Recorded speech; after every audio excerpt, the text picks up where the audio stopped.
How do you tell the government that your life matters? That's a question no American should ever have to ask.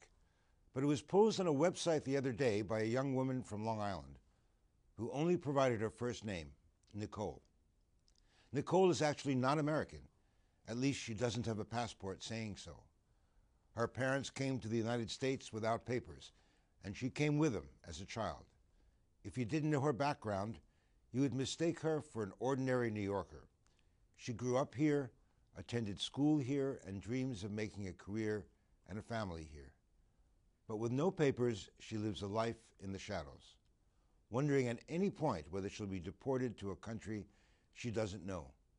There are thousands of young people like her in this city, and they're all asking the same question. I'm Steve Handelman. Today on Criminal Justice Matters, we're going to be talking about the DREAM Act, a proposal in Congress to give undocumented young people like Nicole a pathway to become legal residents. But the DREAM Act has become tangled up with a furious debate about immigration policy that we're having as a nation. The proposal has been blocked in the Senate since 2010. I'm joined first by two students from John Jay College who have been deeply involved in the campaign to get the act passed and have shown great courage in coming out of the shadows to make the dream a reality. Angy, Rivera, and Julian, Aldana, welcome to Criminal Justice Matters. So you both have shown amazing courage in coming forward with your stories and really representing thousands of people who still aren't able to come forward.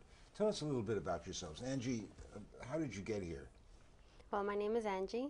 I was born in Colombia, and I was born in poverty and to a single mom who struggled to make ends meet while living in Colombia. So when I was 3 years old, she sold everything she had and bought fake documents in the black market, basically, and we flew into the United States and have been living in New York ever since. Growing up, I always knew I was undocumented. I saw my mom struggle to work and working more than one job as a waitress, as a construction worker. And so she always told me, we don't have papers and you're going to have to go to school and get an education because that's what's going to get you ahead in life. I guess it wasn't until I was in high school that my status actually impacted my life, and I understood. How did it impact and you? I understood how it was going to make a difference because I saw my other friends applying for driver's licenses and to register to vote and to fly to other countries and so many things that I couldn't do. They started getting their first jobs, and I was excluded from so many different things. And so I didn't really know what college was. I'm the first one in my family to actually go. And when I was a senior in high school, I went to a program.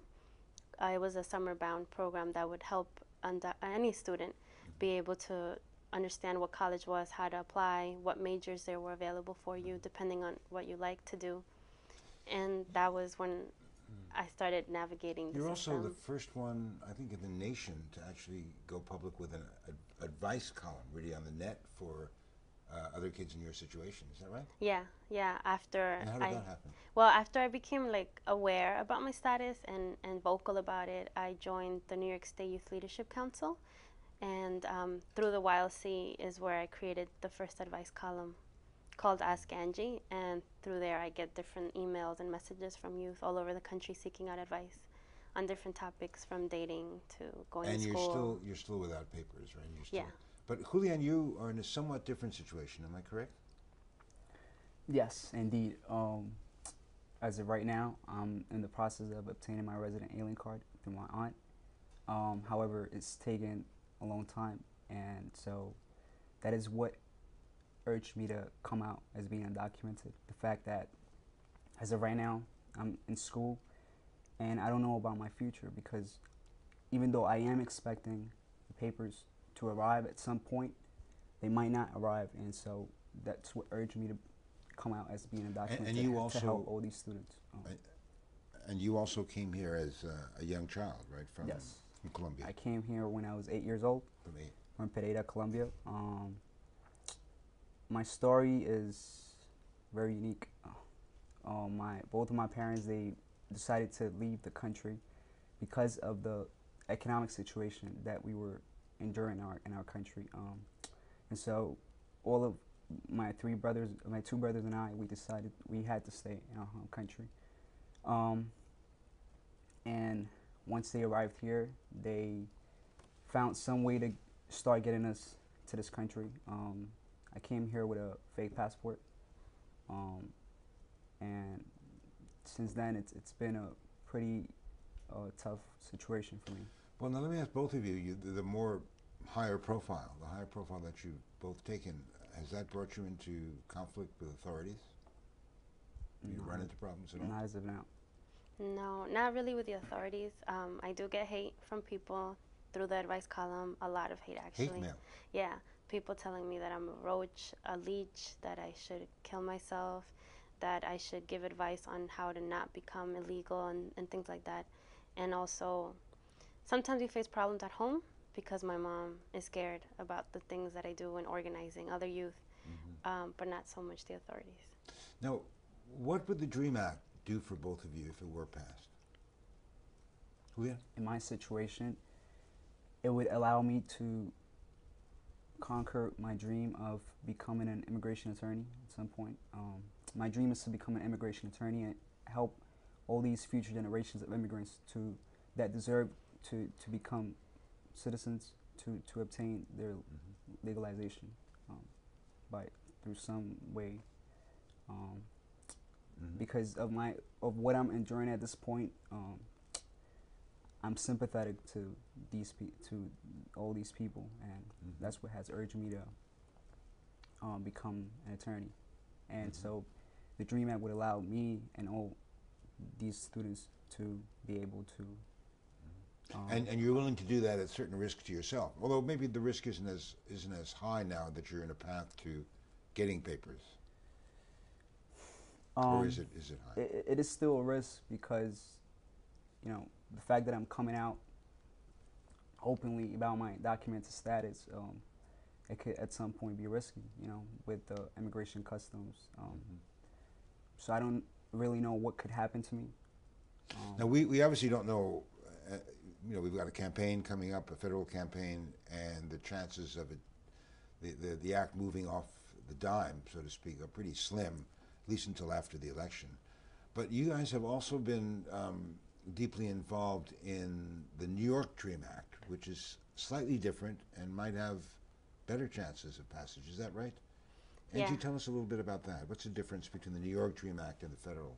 Well, the federal DREAM Act would create a pathway to citizenship, and that would include working papers, benefits for healthcare, and things like that, being able to travel outside of the country. But the New York DREAM Act can't do that. States cannot do citizenship, and so it would just open the tuition assistance program for all youth, regardless of immigration status. And how would that precisely help you and others who are in the same situation? It would help us complete college because it's financial aid, basically. And as an undocumented person, you don't qualify for financial aid. So TAP would help us be able to graduate. And we were talking a little bit about that before the program, that you have a situation of your own in terms of paying for college, right? Yeah. How have you been able to do it so far? Well, I applied for scholarships. The NYCLU had a Freedom of Expression scholarship, and I submitted a poem. The NYSYLC had a fellowship as well. And I also got an anonymous donation for this semester that just finished. I also had to work off the books to pay for another semester, so it's been an uphill battle. Doing what? I have worked at a law publishing company, helping with books preparation and delivery. And I also took another semester off because I didn't have enough money to pay for it. And at this stage, you really don't know about next semester. Right. And I've also had to be a part-time student, which means that my credits are behind. And all my friends will be graduating next year, but not me. And so the New York DREAM Act would change that, would Yeah. at least provide some path for economic assistance. Is that right? How would that help you or people that you know, Julian? Well, in my situation, it would help, but at the same time, like my father, he's helping me pay for college at this point. So even though I do need the assistance, why I'm fighting for this is because I want to help other students who really need the help, the economic, the financial help to go to college, to obtain this opportunity. Now, you guys are very brave in terms of coming out, and your stories are very compelling.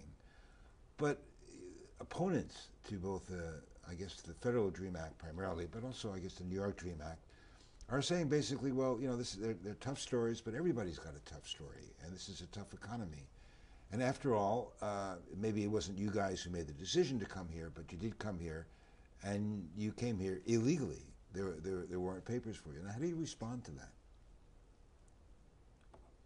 Well, I mean, is it fair to push ahead of the line, as some people would say, or is it something different entirely?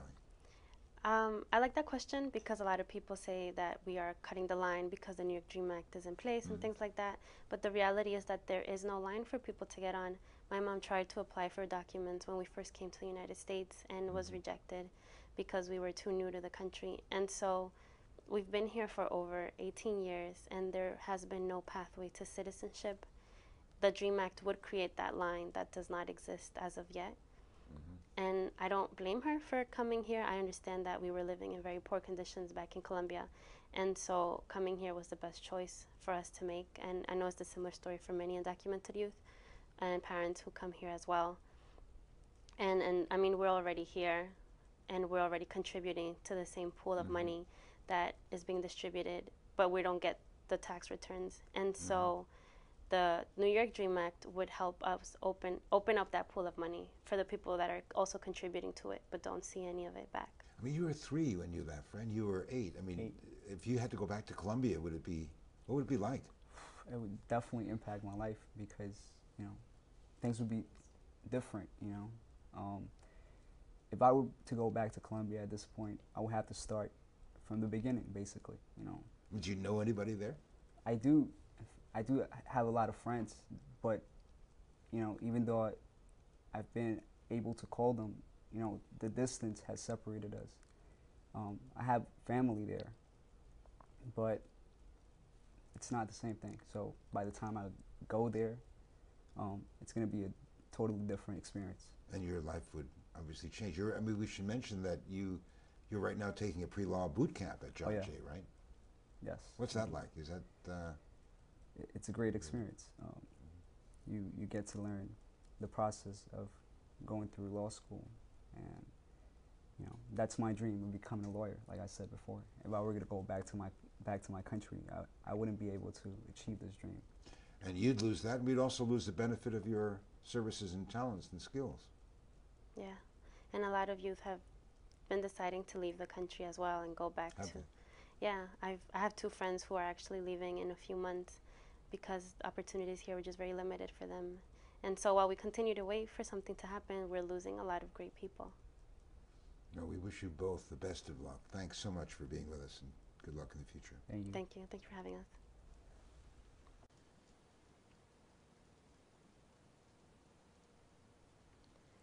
Opening the squeaky door, I find my mother sitting there, bent over, holding albums in one hand, soft cream-colored tissues in the other.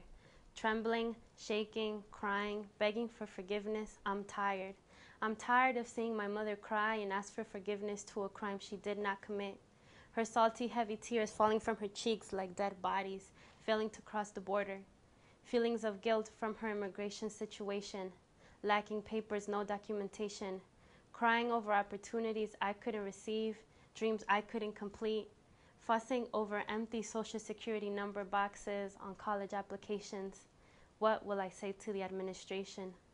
My mother, who so fearlessly dropped everything and everyone for something new, a place she couldn't understand, she did not comprehend. Parent-teacher conferences, doctor's appointments, meetings with the landlord, at the store, I translated everything. Becoming her ears, mouth, covering her eyes, her lips with my 6-year-old tenderness. The bridge to 2 worlds.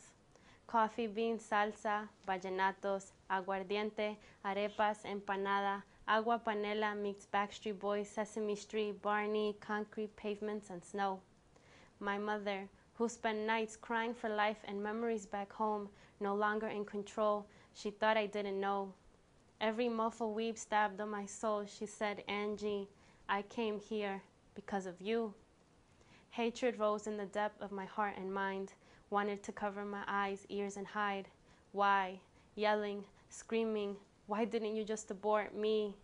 Grabbed me, pulled me right out of your body, saved yourself all this agony, searched for a better life without me. I didn't have a reason to live till you came along, she counters. My mother, always sacrificing, giving but never receiving, scared her status would be revealed by simply breathing. Don't talk about this, don't trust anyone. Raised in dark color, all-consuming fear, sucking me down, stealing my laugh, scared to own this, afraid to be myself. No le digas a nadie, I heard her repeat. Don't tell anybody. Oppression and injustice weighing down on my back, bones splitting, cracking, weighing down on me. I'm reaching for clarity, hate tugging at me, pulling from all sides. Gotta break free from these rusty colored chains that tie me down from reaching my fullest potential. Holding on tight to them, I dig my nails and teeth into every word ever spoken, every diss, every hate crime, every time my mother was blamed. Each hate word carved in my brain, I dig my nails and teeth into each tear I shed, for every time I was told I wouldn't be able to do it. For my grandmother looking down from heaven, this is for you. For all the memories we didn't get a chance to create.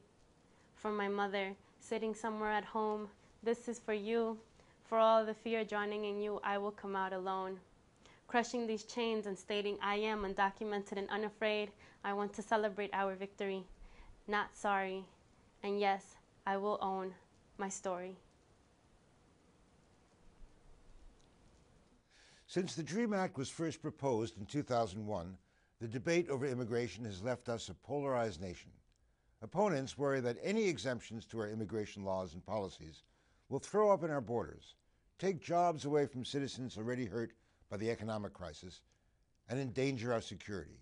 Nothing should be done, they say, until there's comprehensive reform of our entire immigration system. Meanwhile, states have jumped into the gap left by federal inaction. This month, the Supreme Court will rule on an Arizona law that allows local law enforcement to check documents of anyone suspected of being here illegally. Alabama has gone even further, with a law making it criminal to aid or assist undocumented aliens. Some 34 states are considering similar laws. And as we head into the federal election campaign, immigration continues to be a front-burner issue. To help us sort through the debate, I'm joined by Professor Monica Varsanyi of John Jay. She's one of the country's leading experts in immigration. Before she joined our faculty in 2008, she was at one of the ground zeros of the debate at Arizona State University. Her academic interests include the DREAM Act and how local authorities are pursuing immigration policies. Professor Varsanyi, thanks for joining us.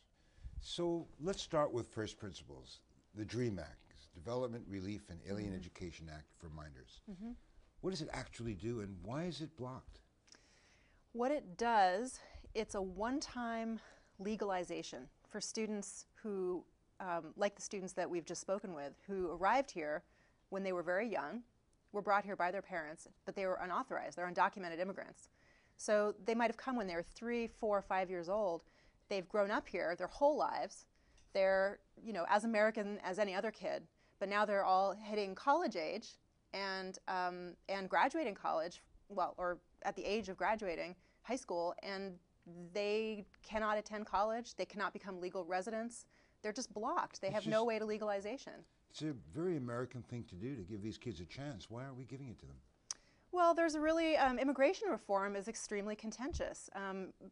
Immigration reform, as some other policy areas, splits the Democrats and the Republicans right down the middle. So there are Republicans who are pro-business, who are actually sort of pro-immigration in many ways, and there's Republicans who are very anti-immigrant for cultural reasons or racial reasons or whatever. And there's Democrats that also are pro-immigrant for various reasons and anti-immigrant for sort of labor reasons, seeing immigrants as competition for native workers, right? Well, we've been through these anti-immigrant waves before, and you've studied them. But why now? I mean, is it the economic crisis?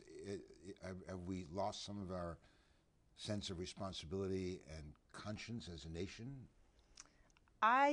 People often say to me, wow, you study immigration. It's such a hot time for immigration politics. And I think it never goes away, honestly. I started studying this stuff in the early 90s when there was a lot of anti-immigrant fervor as well. And we just see it keep coming back over and over and over. The current wave really hit in the post 9/11 context and has sort of kept up since then in many ways. But is it particularly now the fear of economics, fear of losing jobs that makes people think twice before passing something like the DREAM Act? I think depending on who you speak to, people will have different reasons for not wanting to pass immigration reform. And one thing is definitely about jobs and job competition, although there's very mixed evidence as to whether that actually happens. But in the meantime, as I said in my opening, a gap has been created between federal inaction and what the states are doing. And that's something that you've been studying in particular, is how states have moved into the sort of gray area left by the federal government not doing anything, or loopholes in what the federal government is able to do. And we've seen Alabama and certainly Arizona move very stridently and aggressively into it. What exactly does that mean? I mean, is there a states' rights question? Do they have the legal authority to move into anti-immigration actions? Or is it just something that they've decided, we've got to do this because it's political? Well, that's exactly the issue. So in 2005, 2006, that was the last time in which the federal government wanted and tried to pass immigration reform. It didn't happen. And that's when we saw a lot of states and cities and counties really jumping into the fray and trying to pass immigration legislation in their own jurisdictions. A lot of that legislation is actually rather pro-immigrant and hasn't really raised a lot of concern in the media and so forth and so on. But the laws in places like Arizona and Alabama have been quite anti-immigrant, and in fact the question that's being addressed right now in the Supreme Court is exactly this tension between the states and the federal government, and whether the states actually do have the right to do this kind of law making. Until now, they have not had the right, so this is exactly the question. Right. Well, these are bigger fish to fry in terms of the state movement to restore states' rights against the federal government, which they supposedly they say is the federal government has gone much too far. And that's on a lot of other areas besides immigration. But what will happen, do you think, if the Supreme Court rules in favor of Arizona's law, SB 1070? That's a really good question. A lot of people believe that the Supreme Court is actually leaning in favor of ruling for Arizona, so allowing states to have a little bit more the possibility of action in the immigration realm, which they have not since the 1880s, by the way. The federal government's been in charge of immigration since the 1880s, generally speaking. So if the Supreme Court rules in favor of Arizona, many believe that a number of other states that have been waiting in the wings and not wanting to pass those kinds of laws because they know that it's basically just going to bring a lawsuit and cost them a lot of money, they're going to jump in, pass the same kinds of laws. But what might happen at that point is that, okay, let's say a state passes a law. Who has to enforce the law is, for instance, police officers in communities across those states. And those police officers, many of them, and many police chiefs, and the research that me and my colleagues have done, are not in favor of doing immigration enforcement. So you have a real gap between what the states are trying to do with the legislature, in the state legislature, and what the police are actually going to do on the ground. They may not really fully enforce those laws. So we're heading for a clash really down the line. I mean, it's hard to, almost impossible to imagine what could happen next over the next 3 or 4, 5 months. But let's go back first of all to facts and figures. I mean, we're talking about in terms of the DREAM Act. I think the figure is 65,000 or 165,000 for students who would qualify for the DREAM Act to get a pathway towards education. Something like 2.1 million undocumented children. And in a way, it seems to me we're trying to go through an open door, since the immigration itself, or undocumented immigration into the states, has declined considerably, hasn't it? Well, with the recent, with the 2008 financial crisis, all kinds of things, the economy suffered in all kinds of ways, among them things like construction, services, the kinds of jobs that employ immigrants haven't done as well since 2008. So there's been some interesting work recently done that shows that immigration to the United States, particularly from Mexico, is actually, it's at zero right now. As many people, zero? Yeah, well, as many people are coming in as are leaving. So there are people coming, but there's people leaving as well. And they're going back, why? There aren't any jobs. That's why people come. They come for jobs, primarily, predominantly, they come for jobs. So if there aren't any jobs, they're going to go back. So a lot of this is operating just on the principle that we should not allow undocumented aliens to come into our country. Is that what people are standing up for? Just the principle of it. On principle, yes. People who are not in favor of immigration reform, like the DREAM Act, say, well, hey, My ancestors came to the United States and they weren't illegal and they waited in line and so forth and so on. What many people don't recall in that whole discussion is that the same laws that are in place now were not in place at the turn of the last century. So it was more difficult to be, quote unquote, an illegal immigrant in, say, 1908 or 1910. It's kind of personal to you as well, in a sense, isn't it? Yeah. Why? Oh, my parents are immigrants from Hungary. They came in 1956, actually, as refugees, which was one of the first refugee movements that the U.S. accepted. So I am a second generation officially. But So you feel a sense of comradeship or solidarity with this new generation, or are they different? certainly, I mean, at some level, just the sorts of things that one experiences growing up. So having your parents have a slightly different, accent or speak a different language, or you eat strange foods at home, or, strange according to the dominant culture, right? It's funny that public opinion, if I read the polls right, seems to be certainly not split. It seems to be leaning towards the idea of giving people a second chance. People, the idea of if they can work here and if they're upstanding citizens, or could be upstanding citizens, give them a chance to come here. What was it like in Arizona, where you were just before you came here to John Jay? I mean, was the debate as fraught as it seems to be for those of us from the outside? Are there really people at loggerheads with each other? I don't think there were people as much at loggerheads, because I think in general, Arizonans are are not in favor of immigration. Let's just put it that way. So there was certainly have a governor who's not. Right, exactly. And of course, there are groups of people within the state who are also very pro-immigrant and who are working very, very hard to fight against things like SB 1070 or fight for federal change and so forth. But on the whole, the state as such is not exactly a very welcoming place for immigrants. And that's really been since like the mid-1990s, when immigration flows changed and people started coming through Arizona. They didn't used to come through Arizona. They used to go through California. So But you're an academic, and yet this is a very personal issue. It's a very emotional issue. Is there a line that you have to watch crossing in issues like this? That's a good question. I think for myself, sort of personally, not so much, but I often have students, like the students we just spoke with, who really, bring to light to me and make so real to me the things that I study. And you have these wonderful students who are, graduating at the top of their classes and are, as I said, as American as anybody. Maybe they're good students, maybe they're bad students, whatever. They're just kids, right? They grew up here. And they want to make a dream for themselves here in the United States. They want to have a career. They want to move forward, just as they thought that they would. And that becomes very difficult for me when I hear that they're facing challenges. And a student that I had in Arizona when I was teaching at Arizona State was actually getting deported. And he was graduating at the top of his class in college, had been accepted to law school, and was being sent back to Mexico. And he'd not been there since he was 3 years old and had no family there. That just doesn't seem right to me. So that's when it becomes very personal. Professor Varsanyi, thanks for joining us Thank today. you so much. We're going to hear a lot more about this from the campaign trail in the months to come. But let's not forget Nicole and her question, which we quoted at the start of the program. How do you tell the government that your life matters? Please tell us what you think, and thanks for watching. See you next time.